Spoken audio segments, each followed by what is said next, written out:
인간관계에서 말의 힘은 절대적이다. 한마디가 사람을 살리기도 하고 죽이기도 한다. 관계를 만들기도 하고 깨뜨리기도 한다. 이 사실을 알면서도 말을 제대로 관리하는 것은 여전히 어려운 과제다. 일상에서 우리는 수없이 많은 말을 하지만 그 말들이 어떤 영향을 미치는지 깊이 생각해보는 경우는 드물다. 말은 칼보다 예리하다고 한다. 칼로 입은 상처는 시간이 지나면 아물지만 말로 받은 상처는 평생 마음에 남기도 한다. 그만큼 우리가 하는 말 한마디 한마디는 중요하며 그 영향력을 과소평가해서는 안 된다. 특히 가까운 관계일수록 더욱 신중해야 한다. 인간관계에는 가장 가까운 가족에게도 해야 할 말과 하지 말아야 할 말이 존재한다. 슬픔을 나누면 약점이 되고 기쁨을 나누면 시기가 된다는 현실을 인식하는 것이 중요하다. 특히 자신에게 손해만 되는 10가지 말을 알고 피하는 것이 중요하다. 이 글에서는 인간관계를 해치는 10가지 말을 자세히 살펴보고 건강한 관계를 위한 대안을 제시하고자 한다. 첫 번째, 자신의 과거를 남들에게 말하지 말라. 1년 전에 친하게 지내던 사람과 지금도 그때만큼 친하게 지내고 있는가? 어제까지 연락하던 사람과 오늘 관계가 끊어져도 이상하지 않은 것이 인간관계다. 영원한 것은 없고 미래는 예측할 수 없다. 때로는 가장 신뢰했던 사람이 가장 큰 배신을 하기도 한다. 현재 가까운 사람이 있더라도 사적이고 개인적인 이야기는 하지 않는 것이 좋다. 그 사람과 다투거나 안 좋게 헤어질 때 당신의 비밀이 다른 사람에게 전해질 수 있다.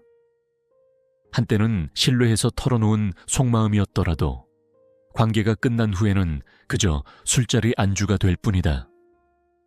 특히 상처받은 사람은 복수심에 당신의 약점을 이용할 수도 있다. 행복을 나누면 배가 되고 슬픔을 나누면 절반이 된다는 말도 있지만 현실에서는 행복을 나누면 시기를 받고 슬픔을 나누면 약점이 된다는 현실도 존재한다. 자신의 사생활이 주변에 퍼지면 비수가 되어 돌아온다.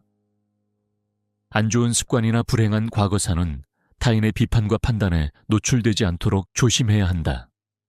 생각해보라. 당신이 누군가에게 자신의 과거 실패담이나 치부를 털어놓았는데 그 사람이 나중에 당신과 관계가 틀어졌을 때 어떻게 그 정보를 활용할지를 말은 한번 뱉으면 주워 담을 수 없다. 과거의 상처가 아직도 아프다면 이제는 그만 보내줄 때다. 굳이 다른 사람에게 아픈 과거를 말할 필요가 없다. 물론 과거의 경험을 토대로 더 나은 미래를 위해 노력하는 것은 중요하다. 지난 실수를 반복하지 않기 위해 더 좋은 방법을 찾는 것도 중요하다. 우리는 실수로부터 배워 삶을 더 의미 있고 풍요롭게 만들 수 있다. 시행착오가 있더라도 그것이 인간의 성장 방법이다. 그럼에도 가장 친한 친구나 배우자에게도 과거사를 말하지 않는 것이 현명하다. 자신의 과거에 대해 침묵하는 것이 비겁한 일이라고 생각하는 사람들도 있다. 하지만 모든 것을 다 말하는 것이 반드시 용기 있는 행동은 아니다. 때로는 침묵하는 것이 더 현명할 수 있다. 침묵은 자신을 보호하는 방패이기도 하다. 두 번째, 돈 자랑하지 말라. 어느 사회에서든 절대 하지 말아야 하는 것이 돈 자랑이다. 돈이 많아지면 누구나 자랑하고 싶은 마음이 들지만 결국 축하보다는 질투로 돌아온다. 특히 한국 사회에서 돈 자랑은 가장 큰 금기 중 하나이다. 처음에는 주변 사람들도 축하해주고 당신도 기쁜 마음에 한턱 낼 수 있다. 하지만 그 이후의 삶은 참담해진다. 앞으로는 당신이 돈을 내는 것이 당연하게 여겨지고 한 번이라도 반반 내자고 하면 태도에 불만을 느낄 확률이 매우 높다. 심지어 돈을 빌려달라는 요청도 늘어날 수 있다. 돈을 많이 벌든 적게 벌든 정확한 금액을 말하는 것은 솔직함이 아니라 현명하지 못한 행동이다. 본인보다 잘 버는 사람은 질투하고 못 버는 사람은 무시하는 것이 인간의 본성이다. 이런 감정은 감추려고 해도 쉽게 감춰지지 않는다. 가까운 지인에게도 돈 이야기를 하면 결국 돈 많은 네가 사 라는 말로 끝나거나 돈을 빌려달라는 요청이 쏟아지거나 소비 방식에 대해 인색하다는 비난을 듣게 된다. 좋았던 관계도 멀어지는 계기가 되기도 한다. 돈이 오히려 인간관계를 해치는 요소가 될 수 있다. 대신 돈에 대한 이야기를 할 때는 겸손함을 유지하고 자신의 경제 상황을 과시하지 않는 태도가 필요하다. 가족이라도 정확한 소득이나 자산을 밝히는 것보다는 적절한 선에서 이야기하는 것이 좋다. 자산 관리나 투자에 대한 조언이 필요하다면 전문가를 찾는 것이 더 현명하다. 정말 돈 자랑을 하고 싶다면 가진 돈의 최소 1%는 불우한 이웃에게 기부해야 한다. 그 작은 금액도 아깝다면 친한 친구나 가족에게도 돈 자랑할 생각은 하지 말아야 한다. 현명한 사람은 겸손으로 무장해 불필요한 질투심으로부터 자신을 보호한다. 돈을 많이 가진 사람일수록 더욱 조심해야 한다. 세 번째, 다른 사람에게 나의 비밀을 쉽게 말하지 말라. 나의 비밀을 쉽게 털어놓지 말아야 한다. 가까운 사이라도 굳이 비밀을 말하려고 애쓰지 말아야 한다. 이 세상에 영원한 관계는 없다. 가장 가까운 사이가 가장 멀고 섭섭한 사이로 변할 수 있다. 인간관계는 한 치 앞을 알 수 없기 때문이다. 집안 이야기, 학력 이야기, 부모 이야기, 재산 이야기, 배우자 이야기 등은 관계가 가까워질수록 알고 싶은 욕구가 커진다. 그러나 아무리 비밀을 한 사람에게만 말한다 해도 결국 모두에게 퍼지게 된다. 소문을 내는 사람이 바로 자신이라는 것을 명심해야 한다. 입에서 나가는 순간 통제가 불가능해진다. 많은 사람들이 이건 너에게만 말하는 거야 라고 시작하며 비밀을 공유한다. 그러나 상대방도 자신의 친한 친구에게 이건 너에게만 말하는 거야 라며 비밀을 전할 가능성이 높다. 이렇게 비밀은 끝없이 퍼진다. 결국 모든 사람이 알게 되고 당신은 신뢰를 잃게 된다. 그 어떤 사람에게도 자신의 모든 비밀을 말하지 말아야 한다. 하루에도 여러 번 바뀌는 것이 사람의 마음이다. 너무 솔직하게 자신의 이야기를 하면 반드시 후회하게 된다. 이미 말한 것은 주워 담을 수 없으며 후회할 때는 이미 늦다. 비밀은 지켜질 때 비밀이 되며 한 사람이라도 알게 되면 더 이상 비밀이 아니다. 비밀을 지키는 능력이 뛰어난 사람도 있지만 그런 사람을 구분하는 것은 쉽지 않다. 안전하게 생각하고 자신의 중요한 비밀은 혼자만 간직하는 것이 좋다.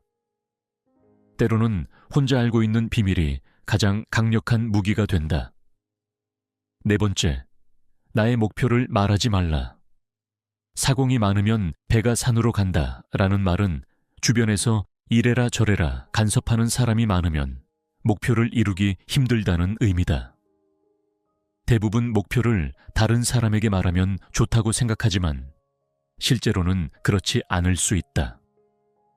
심리학 연구 결과에 따르면 목표를 입 밖으로 내면 행동력이 낮아져 성공 확률이 더 낮아진다. 이는 목표를 말함으로써 이미 성취한 것 같은 만족감을 느끼게 되어 실제 행동의 필요성이 줄어들기 때문이다. 목표를 굳이 다른 사람에게 알리지 말고 조용히 목표를 향해 하나씩 실행해 나가는 것이 현명하다. 또한 목표를 말하면 방해하는 사람들도 생긴다. 서로 다른 삶을 살아왔기 때문에 상대방의 충고는 도움이 되기보다 장애물이 될 수 있다. 모든 사람은 자신의 경험과 관점으로 세상을 바라본다. 그들의 조언이 당신에게 맞지 않을 수 있다. 우직한 마음으로 묵묵히 혼자서 목표를 향해 나아가는 것이 좋다. 자신감 있게 스스로의 판단을 믿고 신뢰해야 한다. 목표를 말할 때, 또 다른 문제점은 실패했을 때 주변 사람들이 알게 된다는 것이다. 목표를 달성하지 못했을 때 주변의 시선은 더 큰 부담이 된다. 만나는 사람마다 목표를 말하고 다니면 금방 포기하게 된다. 특히 큰 목표일수록 더욱 남에게 말하지 않는 것이 좋다. 자신에 대해 가장 잘 아는 사람은 결국 자기 자신뿐이다. 내 목표나 꿈은 내게는 중요하지만 다른 사람들에게는 그렇게 중요하지 않은 문제다. 성공한 사람들의 공통점 중 하나는 자신의 계획을 조용히 실행에 옮긴다는 것이다. 그들은 말하기보다 행동으로 보여준다. 결과가 나온 후에 말해도 늦지 않다. 그때는 당신의 성공 이야기가 다른 사람들에게 영감을 줄 수 있다. 5번째, 남들에게 절대로 생색내지 말라. 자랑 같지 않은 것도 자랑하고 생색내는 사람들이 있다. 그런 사람들과 함께 있으면 피곤하고 스트레스를 받는다. 대화할 때마다 자신이 한 일을 과시하거나 상대방에게 베푼 것을 계속 언급하는 사람은 결국 멀어지게 된다. 불교에는 보시라는 말이 있다. 보시는 은혜를 베푸는 것을 의미한다. 다른 사람에게 베풀수록 그 복은 몇 배로 자신에게 돌아온다. 설령 그 복을 자신이 받지 못해도 자손에게라도 복이 간다. 하지만 이런 복에도 조건이 있다.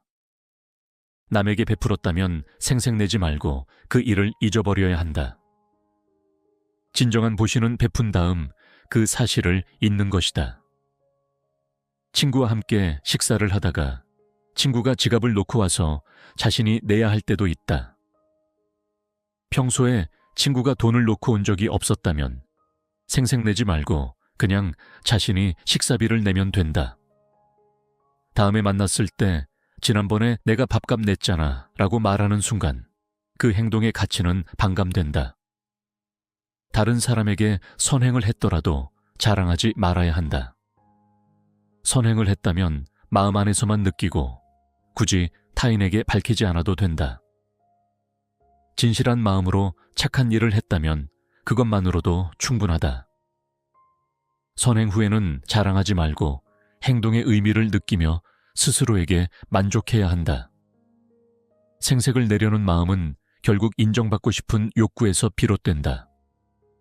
하지만 진정한 선행은 보상이나 인정을 바라지 않는 것이다.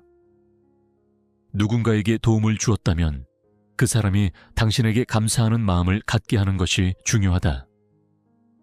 그 감사함은 자연스럽게 표현될 것이며 강요해서는 안 된다. 6번째, 남들에게 내 가족의 비밀을 말하지 말라. 자신에게도 비밀이 많은 것처럼 가족에게도 지키고 싶은 비밀이 있다. 아이들의 일기장을 몰래 읽는 것처럼 가족의 비밀을 침해하지 말아야 한다. 자식의 사생활을 지켜주는 것이 가족의 화목함을 위해 좋다. 가족 간에도 서로의 경계를 존중해야 한다. 현명하고 지혜로운 사람들은 아무리 가족이라도 서로의 사생활과 생각을 존중한다. 또한 남에게 가족의 비밀을 공유하지 않는다. 자식의 일기장을 몰래 보고 잔소리했다가 관계가 악화된 경우도 많다. 이런 행동은 신뢰를 깨뜨리는 원인이 된다. 가족 간의 다툼이나 갈등, 특히 부부 사이의 문제를 다른 사람에게 말하는 것은 매우 위험하다. 당신은 화해하고 잊어버릴 수 있지만 당신의 이야기를 들은 사람은 오랫동안 당신의 배우자나 가족에 대한 부정적인 인상을 갖게 된다. 그들은 당신이 말한 최악의 순간만을 기억하게 된다. 모르는 게 약이라는 말도 있다. 자녀가 어느 정도 성장했다면 알아도 모른 척하고 타인에게는 더욱 아이의 비밀을 말하지 말아야 한다. 가족 간에 소중한 비밀이 있다면 절대 다른 사람에게 말하지 않도록 서로 약속하고 지켜야 한다. 가족의 문제는 가족 안에서 해결하는 것이 바람직하다.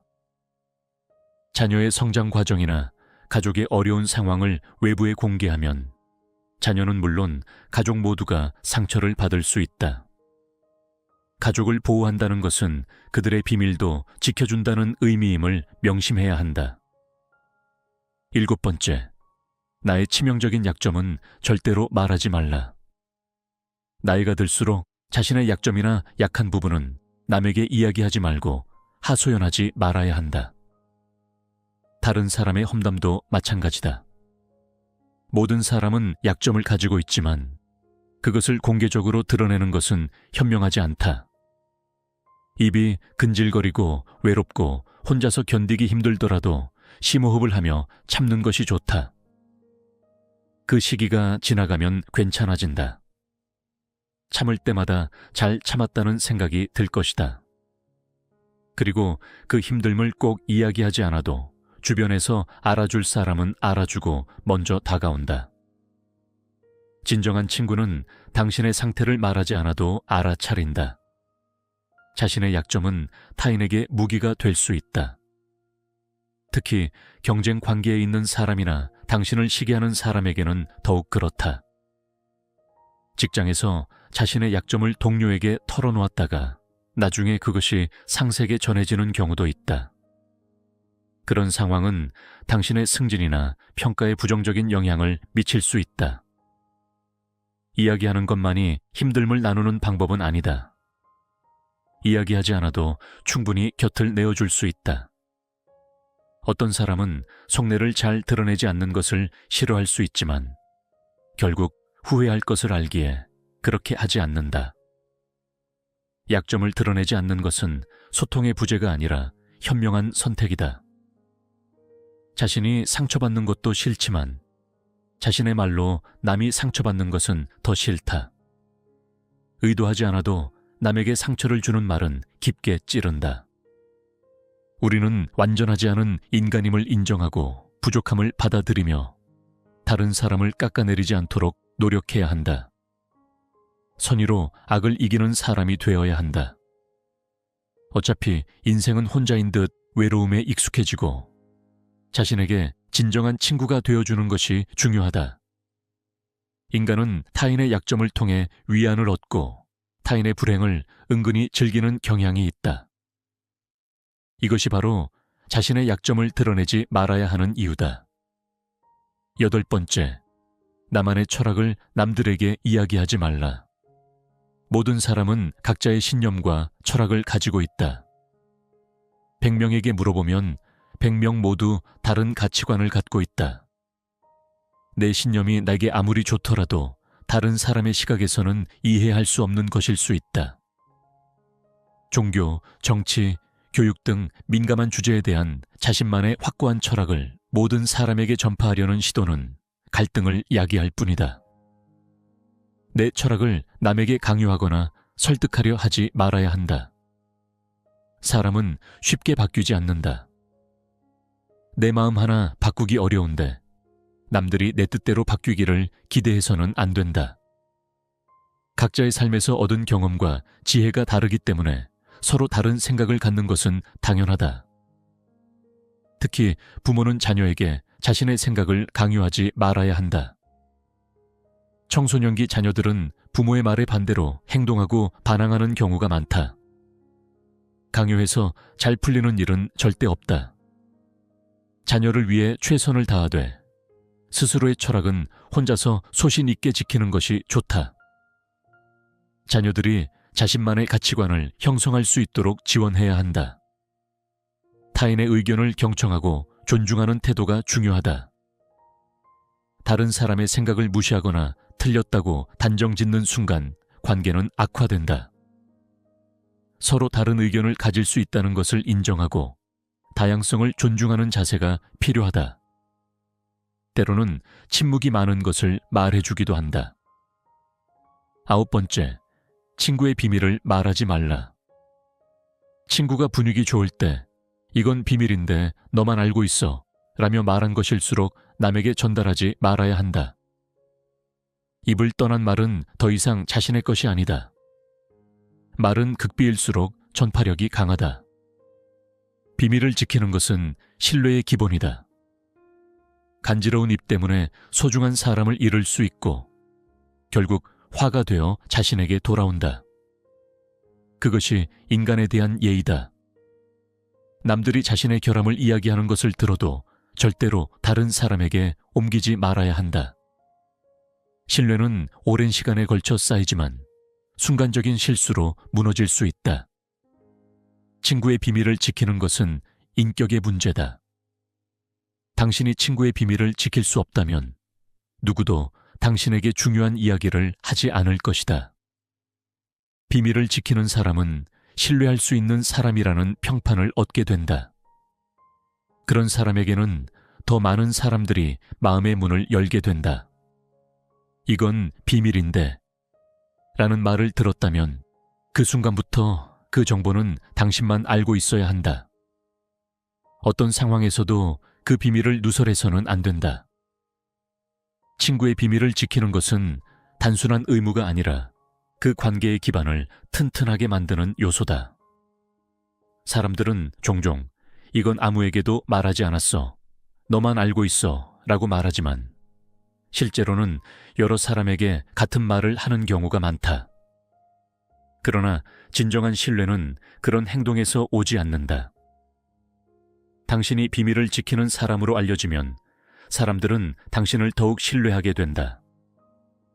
친구의 비밀을 지키는 것은 그 사람에 대한 존중의 표현이기도 하다. 모든 사람은 자신의 약점과 실수, 그리고 사생활을 보호받을 권리가 있다. 그 권리를 존중하는 것이 진정한 우정의 모습이다.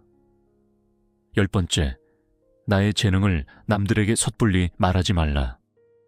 은퇴 후 연금을 받으면서 자신만의 능력으로 남들을 도와주며 풍요로운 노후를 보내는 사람들이 있다. 이들은 정말 멋진 사람들이다. 하지만 어떤 분야에서 특별한 재능이 있다고 굳이 떠벌릴 필요는 없다. 시기와 질투가 많은 사람들에게 선의와 선행이 안 좋게 보일 수도 있다. 힘든 상황에 있는 사람을 발견한다면 많은 말보다 조용히 가서 도와주는 것이 좋다. 작은 능력이라도 꼭 필요한 사람에게 도움을 주면 상대는 크게 감동한다. 정말 필요한 사람에게 도움을 주었기 때문에 질투를 받을 일도 없고 스스로도 뿌듯함을 느낄 수 있다. 재능으로 남들에게 도움을 주었다면 다른 사람들에게 알리고 다니지 말고 겸손한 마음가짐으로 잊어버리는 것이 좋다. 재능을 말하고 다니면 안 되는 또 하나의 이유는 주변에서 시간을 내달라는 사람이 많아진다는 점이다. 본인의 시간과 에너지는 한정되어 있는데 모든 요청에 응할 수는 없다. 자신의 재능을 과시하기보다는 필요한 때에 적절히 활용하는 것이 중요하다. 그림을 잘 그린다면 굳이 홍보하지 않아도 작품으로 말하게 하고 요리를 잘한다면 음식으로 감동을 주면 된다. 행동이 말보다 더 큰 울림을 준다. 또한 나이가 들면서 체력과 건강을 관리하는 것도 중요하다. 이제 우리는 청년이 아니기 때문에 늙은 몸을 아껴가며 사용하는 것이 자식들에게도 도움이 된다. 자녀들에게 재산이나 건물을 물려주는 것보다 건강하게 노후를 보내는 것이 오히려 돕는 길이다. 몸을 아껴 건강한 삶을 유지하면서도 주변 사람들을 도울 수 있는 방법을 생각해 봐야 한다. 겸손한 태도로 자신의 재능을 활용하되 그것을 자랑거리로 삼지 않는 지혜가 필요하다. 타인에게 도움을 주는 과정에서 오는 기쁨은 그 자체로 충분한 보상이다. 이상의 내용은 주변 사람들에게 마음을 열지 말고 경계하라는 뜻이 아니다. 주변 사람에게 개인적인 이야기를 해도 비밀을 지켜줄 믿음직한 사람들도 실제로 존재한다. 하지만 조심해서 나쁠 것은 없다. 사적인 이야기를 한다고 해서 깊은 관계가 되는 것도 아니며 모든 관계는 적당한 거리가 있을 때 오래 지속된다. 우리 사회에서는 종종 친밀함의 척도로 개인적인 이야기를 나누는 정도를 평가하곤 한다. 하지만 진정한 친밀함은 서로의 경계를 존중하는 데서 시작된다. 상대방의 공간을 침범하지 않고 필요할 때 지지해주는 것이 더 중요하다. 또한 모든 관계에는 적절한 거리가 필요하다. 너무 가까우면 서로 숨막힐 수 있고 너무 멀면 소원해질 수 있다. 균형을 찾는 것이 중요하다. 각자의 공간을 인정하고 존중하는 관계가 오래 지속된다. 앞서 말한 10가지 항목은 절대적인 규칙이 아니라 상황에 따라 유연하게 적용해야 하는 지침이다. 때로는 자신의 이야기를 나누는 것이 관계를 더 깊게 만들 수도 있다. 하지만 그것이 내게 해가 되지 않도록 신중하게 판단해야 한다. 좋은 인간관계를 위해서는 3가지만 기억하면 된다. 이 3가지 키워드를 항상 마음에 새기고 실천한다면 당신의 인간관계는 더욱 풍요로워질 것이다. 첫째, 경청하는 것. 경청은 단순히 듣는 것 이상의 의미를 가진다. 진정한 경청은 마음으로 듣는 것이다. 단순히 경청하는 척하면서 상대방 말이 끝나면 자신이 무슨 말을 할지 생각하는 것이 아니라 진정으로 상대방의 마음을 이해하려고 노력해야 한다. 사람들은 종종 대화 중에 상대방이 말하는 내용보다 자신이 다음에 할 말을 생각하느라 바쁘다. 이것은 진정한 대화가 아니다. 상대방의 말에 집중하고 그 의미를 진심으로 이해하려는 노력이 필요하다. 경청할 때는 눈을 맞추고 고개를 끄덕이며 적절한 질문을 통해 상대방이 더 이야기하도록 격려해야 한다. 그래서 어떻게 됐어? 그때 기분이 어땠어? 같은 질문은 상대방이 자신의 이야기를 더 깊이 나눌 수 있게 해준다. 또한 경청은 판단하지 않는 것을 의미한다. 상대방의 말을 들으면서 즉각적으로 평가하거나 조언하려는 충동을 참아야 한다. 때로는 그저 들어주는 것만으로도 큰 위로가 된다. 모든 사람은 자신의 이야기를 들어주는 사람을 원한다. 둘째, 격려하는 것. 격려는 칭찬과 다르다. 칭찬은 칭찬거리가 있어야 할 수 있지만 격려는 실수를 했을 때도 할 수 있다. 괜찮아, 다 잘 될 거야 라는 말은 좋은 기운을 줄 수 있다. 격려는 상대방이 어려운 상황에 처했을 때 더욱 큰 힘을 발휘한다.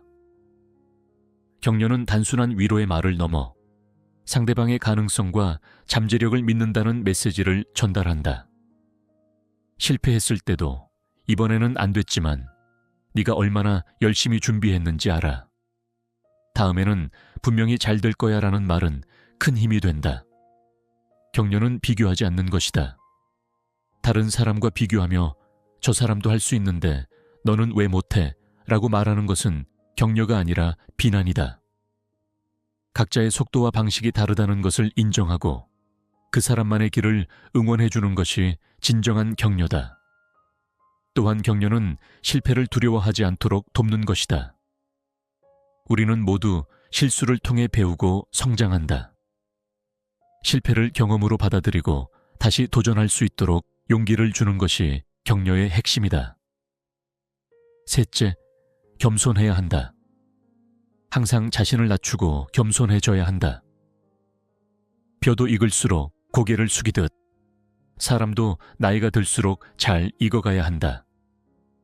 이렇게 하면 상대방으로부터 품격 있는 사람이라는 인정을 받을 수 있다. 겸손은 자신을 낮추는 것이 아니라 진정한 자신감에서 비롯된다.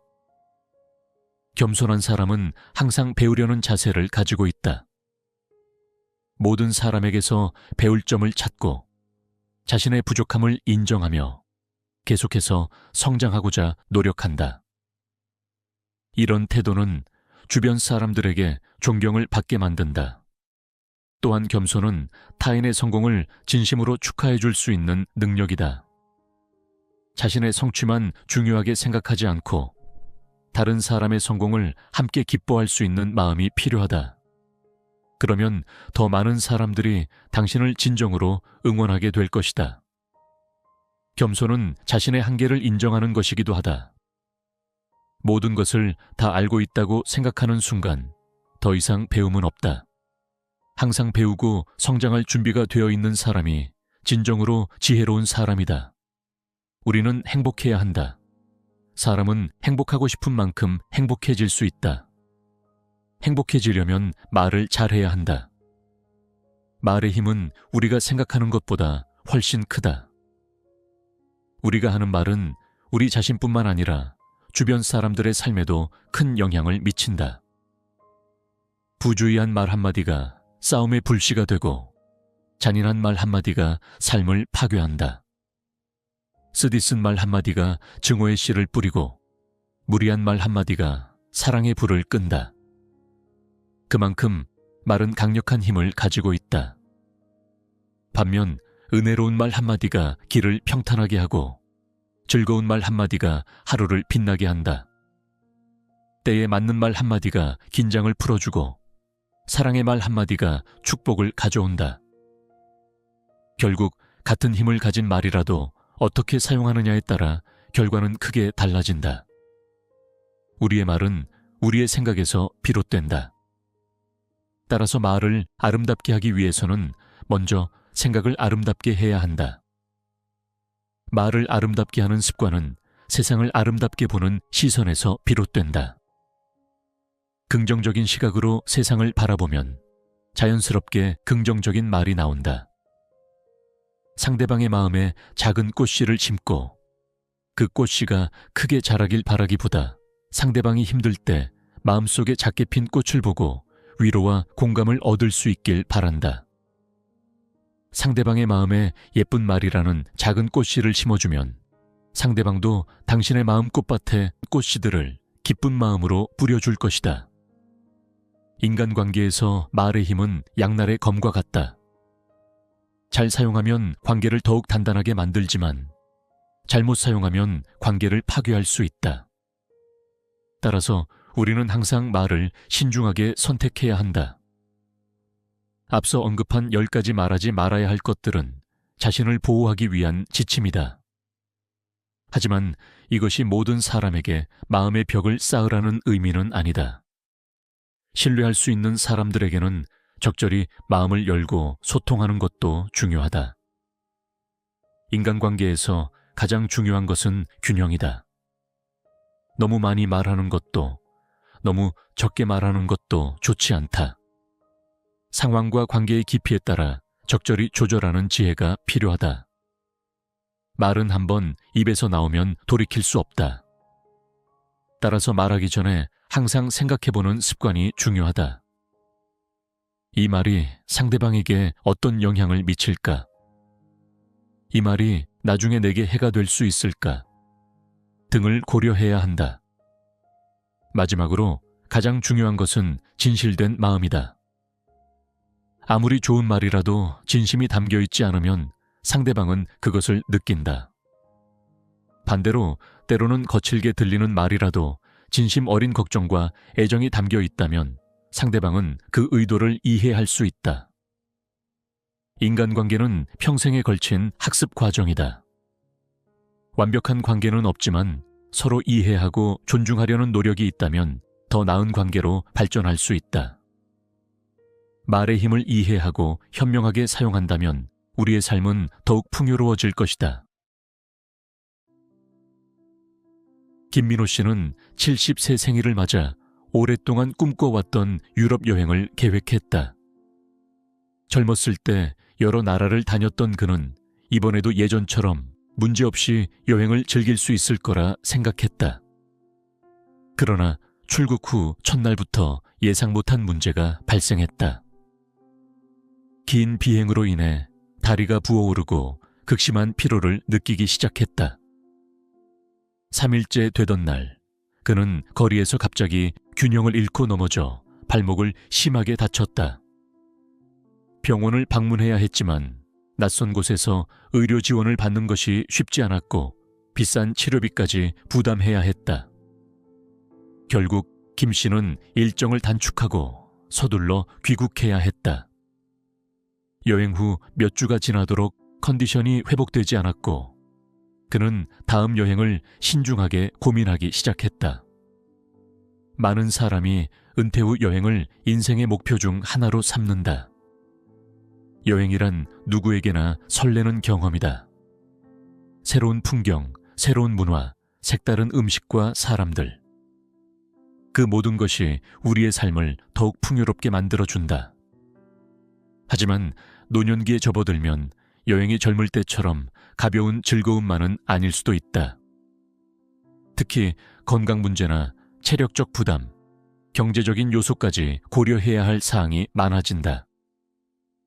2025년 현재 해외여행이 다시 활발해지면서 50대 이상 시니어 여행객들의 비중이 빠르게 증가하고 있다. 자녀들이 효도 여행을 지원하거나 친구들과 여행 모임을 만들어 떠나는 사례도 많다. 심지어 마을 단위로 여행을 계획하고 매달 적금을 부어 경비를 마련하는 경우도 있을 정도로 노년층의 해외여행 열기는 대단하다. 그러나 이러한 해외여행이 반드시 좋은 경험으로 이어지는 것은 아니다. 많은 사람이 여행을 통해 인생을 더욱 즐겁게 만들고 싶어 하지만 예상하지 못한 건강 문제, 재정적 부담, 신체적 피로 등으로 인해 오히려 후회하는 경우도 적지 않다. 그래서 오늘은 노년층이 해외여행을 떠나기 전에 반드시 고려해야 할 주요 위험 요소들을 짚어보려고 한다. 첫 번째, 건강 문제와 의료 응급 상황. 노년층에게 여행 중 가장 큰 위험 요소는 건강 문제다. 2022년 통계에 따르면 70세 이상 노인의 25.3%가 건강상의 이유로 여행을 포기했다고 응답했다. 즉, 여행을 떠나고 싶어도 건강 문제로 인해 떠날 수 없는 경우가 많다는 것이다. 그리고 여행을 떠난 후에도 건강이 악화되어 중도에 돌아오거나 예상치 못한 의료 응급 상황을 겪는 사례가 적지 않다. 장시간 비행은 혈액순환을 방해하여 혈전 위험을 증가시키고 고지대 지역에서는 심장과 폐에 부담을 줄 수 있다.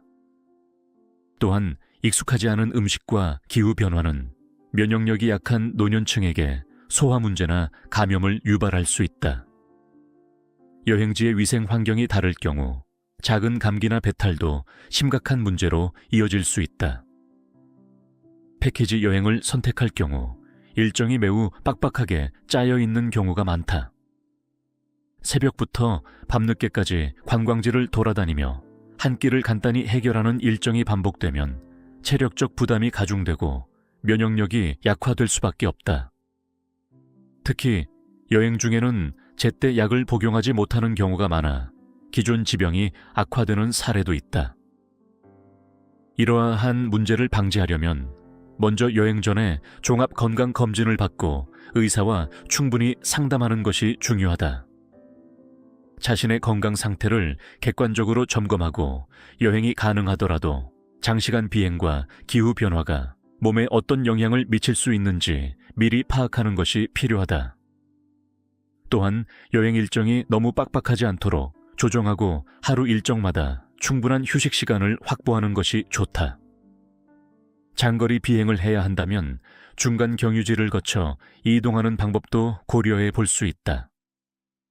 이와 함께 의료 서비스 접근성을 고려하여 여행지를 선정하는 것도 중요하다. 해외 의료 서비스가 원활하지 않은 국가에서는 의료 지원이 필요한 경우 큰 어려움을 겪을 수 있으므로 만일의 사태에 대비해 종합여행보험에 가입하는 것도 필수적이다. 두 번째, 감염 및 질병 위험 증가. 여행 중 감염 위험은 생각보다 크다. 공항, 기내, 대중교통, 호텔 등은 각종 바이러스와 박테리아가 번식하기 좋은 환경이다. 젊은 사람들은 가벼운 감기로 지나갈 수 있지만 노년층은 폐렴과 같은 심각한 합병증으로 이어질 가능성이 높다. 또한 현지 음식과 위생 상태에 따라 식중독 위험도 증가한다. 특히 동남아나 중남미 국가에서는 현지 수돗물이 위생적으로 안전하지 않은 경우가 많아 단순한 물 한 잔으로도 장염에 걸릴 수 있다. 불결한 위생 환경 속에서 생으로 먹는 음식이나 덜 익힌 고기, 해산물 등을 섭취하면 심각한 위장 질환이 발생할 수 있다. 이를 예방하려면 기본적인 위생 수칙을 철저히 지켜야 한다. 사람이 많이 모이는 공간에서는 마스크를 착용하고 손을 자주 씻으며 손 세정제를 사용해야 한다.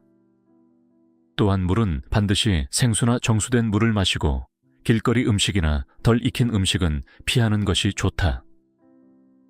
해외여행을 떠나기 전 독감 예방 접종을 받고 필요한 경우 말라리아 예방약이나 장 건강을 위한 유산균을 챙기는 것도 도움이 될 수 있다.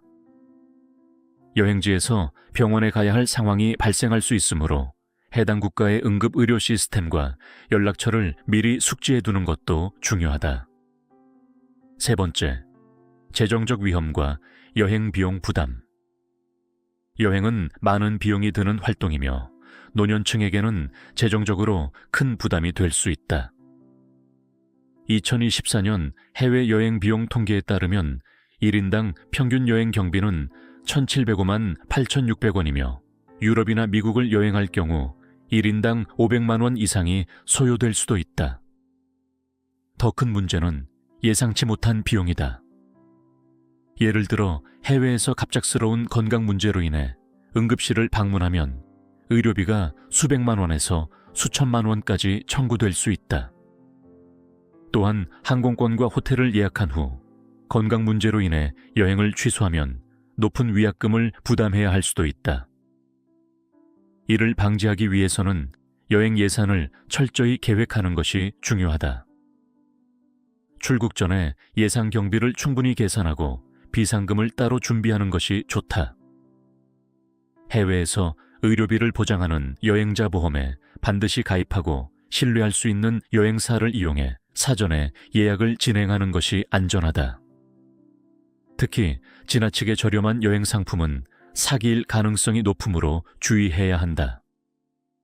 또한 현금을 너무 많이 소지하는 것은 위험할 수 있으므로 여행 중에는 신용카드와 함께 적절한 금액의 현금을 분산해 관리하는 것이 바람직하다.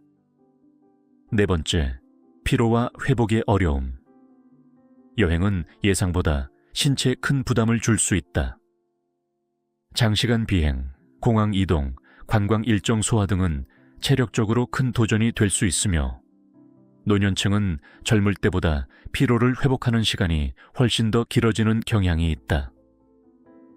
예전에는 하루만 푹 자도 개운했던 몸이 이제는 며칠이 지나도 피로감이 쉽게 가시지 않는 경우가 많다. 또한 수면 부족과 시차 적응의 어려움, 잦은 이동으로 인해 면역력이 약화되고 전반적인 건강 상태가 저하될 위험이 커진다. 특히 패키지 여행을 선택하는 경우 여행사의 일정에 따라 이른 아침부터 늦은 저녁까지 이동해야 하는 상황이 빈번하다. 여유롭게 경치를 감상하고 쉬는 것이 아니라 하루에도 여러 개의 관광지를 돌아다녀야 하므로 피로가 누적될 가능성이 높다. 게다가 호텔 체크인과 체크아웃 시간이 일정하지 않아 숙면을 취하기 어렵고 새로운 환경에서 쉽게 잠들지 못하는 경우도 많다. 그로 인해 수면 부족이 계속되면 면역 체계가 약해지고 신체 회복 능력이 떨어져 단순한 감기조차도 쉽게 걸리게 된다. 이를 방지하기 위해서는 무리한 일정을 세우지 않는 것이 중요하다. 본인의 체력과 건강 상태를 고려하여 충분한 휴식 시간을 포함한 여유로운 여행 계획을 세우는 것이 좋다. 또한 장시간 비행이 필요하다면 중간 경유지를 거쳐 이동하는 것을 고려하고 가능하다면 밤늦게 이동하는 일정은 피하는 것이 바람직하다. 숙소를 선택할 때도 편안한 환경을 고려하는 것이 중요하다. 너무 저렴한 숙소를 선택하면 침대나 방음 상태가 좋지 않아 충분한 휴식을 취하기 어려울 수 있다. 가능하면 숙면을 보장할 수 있는 조용한 호텔이나 리조트를 선택하는 것이 좋다. 또한 여행 중에는 물을 충분히 섭취하고 영양 균형을 유지할 수 있도록 식사를 챙기는 것도 건강을 유지하는 데 도움이 된다. 단순한 휴식이 아닌 몸을 회복시키는 여행이 되려면 스스로 컨디션을 관리하는 것이 무엇보다도 중요하다. 다섯 번째, 낙상 및 부상 위험. 고령자들은 균형 감각이 젊었을 때보다 저하되어 있어 넘어질 위험이 크다. 특히 낯선 환경에서 계단을 오르내리거나 미끄러운 바닥을 걷거나 장시간 이동하다 보면 사고가 발생할 가능성이 높아진다. 한 번의 낙상으로 골절이 발생할 수 있으며 심한 경우에는 회복하는데 몇 달이 걸릴 수도 있다. 그리고 낙상으로 인해 병원 치료를 받아야 하는 경우 해외에서는 의료 서비스 이용이 쉽지 않기 때문에 예상보다 더 큰 어려움을 겪을 수도 있다. 낯선 나라에서는 길의 상태도 익숙하지 않기 때문에 더욱 조심해야 한다. 특히 유럽의 오래된 도시들은 돌길이 많아 발을 헛디디기 쉽고 아시아 일부 국가는 보행자 도로가 정비되지 않아 걸을 때 조심해야 한다. 또한 많은 관광지는 난간이 없거나 바닥이 미끄러운 경우가 많아 부상의 위험이 크다. 이러한 사고를 예방하기 위해서는 편안한 신발을 신는 것이 필수적이다. 단순히 가벼운 운동화가 아니라 발목을 지지해주고 충격을 완화할 수 있는 튼튼한 신발을 선택하는 것이 좋다. 또한 균형을 유지하는 것이 어려운 경우에는 지팡이나 보행 보조기구를 활용하는 것도 고려해야 한다.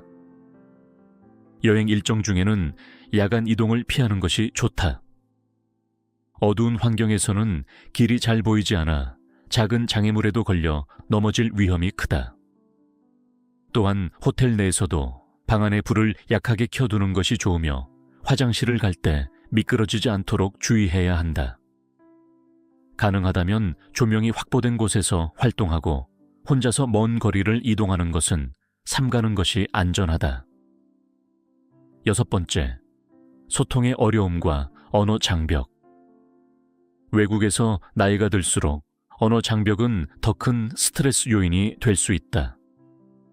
젊은 여행자는 스마트폰 번역 앱이나 바디 랭귀지로 소통할 수 있지만 노년층은 기술 활용에 어려움을 느끼거나 의사소통 과정에서 더 큰 불안감을 경험할 수 있다. 특히 응급 상황이나 병원 방문 시 정확한 의사소통이 필요한데 이때 언어 장벽으로 인해 본인의 증상이나 상태를 제대로 설명하지 못하는 경우가 발생할 수 있다. 또한 기본적인 필요를 표현하거나 길을 찾는 것, 음식을 주문하는 것조차 어려울 수 있어 여행 자체에 대한 불안감과 스트레스가 가중될 수 있다. 이를 해결하기 위해서는 여행 전 기본적인 현지 인사말과 필수 표현을 익혀두는 것이 도움이 된다. 또한 번역 앱 사용법을 미리 익히거나 필요한 문구를 적어둔 카드를 준비하는 것도 좋은 방법이다. 가능하다면 영어가 통용되는 곳을 선택하거나 가이드가 있는 투어를 이용하는 것도 고려해 볼 만하다. 7번째, 심리적 불안감과 적응 문제. 노년층은 새로운 환경에 적응하는데 더 많은 시간과 에너지가 필요하다. 익숙한 일상에서 벗어나 시차, 음식, 교통, 문화 등 모든 것이 다른 환경에 놓이면 심리적 불안감이나 혼란을 경험할 수 있다. 특히 수면 패턴이 깨지거나 식습관이 변하면 신체적 피로와 함께 정신적 스트레스가 가중된다. 여행 중 갑작스러운 상황 변화나 계획 변경이 필요할 때 유연하게 대처하기 어려운 경우도 많다. 예약이 취소되거나 비행기가 지연되는 등의 예상치 못한 상황에서 노년층은 더 큰 혼란과 불안을 느낄 수 있다. 이런 스트레스는 여행의 즐거움을 반감시키고 심지어 건강에도 악영향을 미칠 수 있다. 이러한 문제를 해결하기 위해서는 여행 전 해당 국가에 대한 충분한 정보를 미리 숙지하고 가능한 상세한 계획을 세우는 것이 좋다. 또한 처음부터 너무 이국적인 문화나 환경을 선택하기보다는 비교적 친숙한 문화와 환경의 국가부터 경험을 쌓아가는 것이 좋다. 가족이나 친구와 함께 여행하거나 여행 가이드의 도움을 받는 것도 심리적 안정에 도움이 된다. 67세 이후에도 여행은 충분히 가능하다. 하지만 젊었을 때처럼 즉흥적으로 떠나는 것이 아니라 철저한 계획과 준비가 필요하다. 건강 상태를 점검하고 재정적 리스크를 고려하며 체력과 안전을 우선시하는 여행을 계획해야 한다. 해외보다는 국내 여행을 고려하거나 장거리 이동보다는 짧고 부담 없는 여행을 선택하는 것도 좋은 방법이다.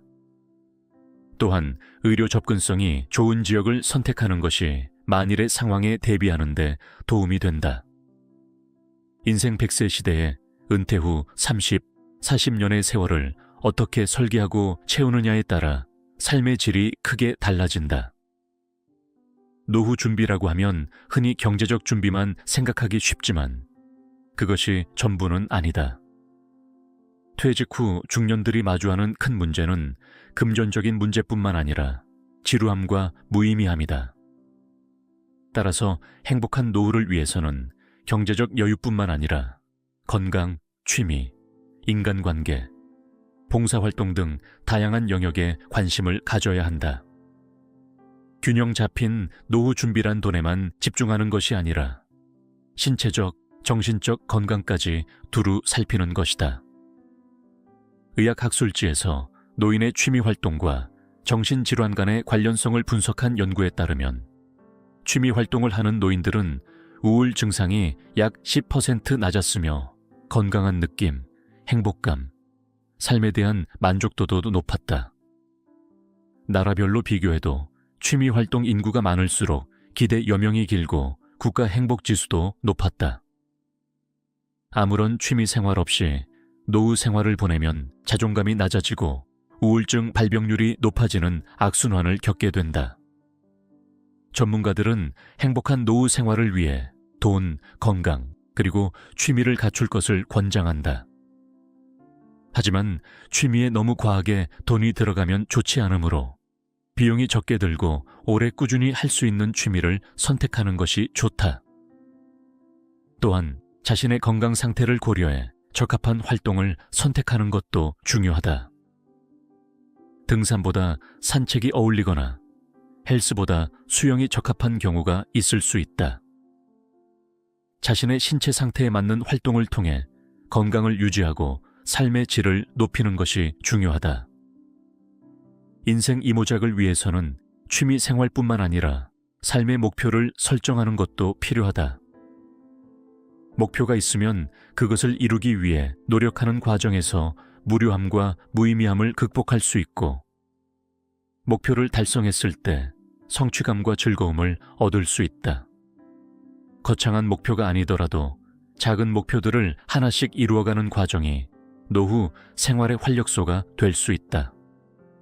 해외여행의 위험성을 인지하고 철저히 준비하되 일상에서도 건강하고 행복한 삶을 유지할 수 있는 방법들을 찾아 실천하는 것이 진정한 노후 준비의 핵심이다. 이런 균형 잡힌 접근을 통해 노년기의 삶을 더욱 풍요롭고 의미 있게 만들어갈 수 있다.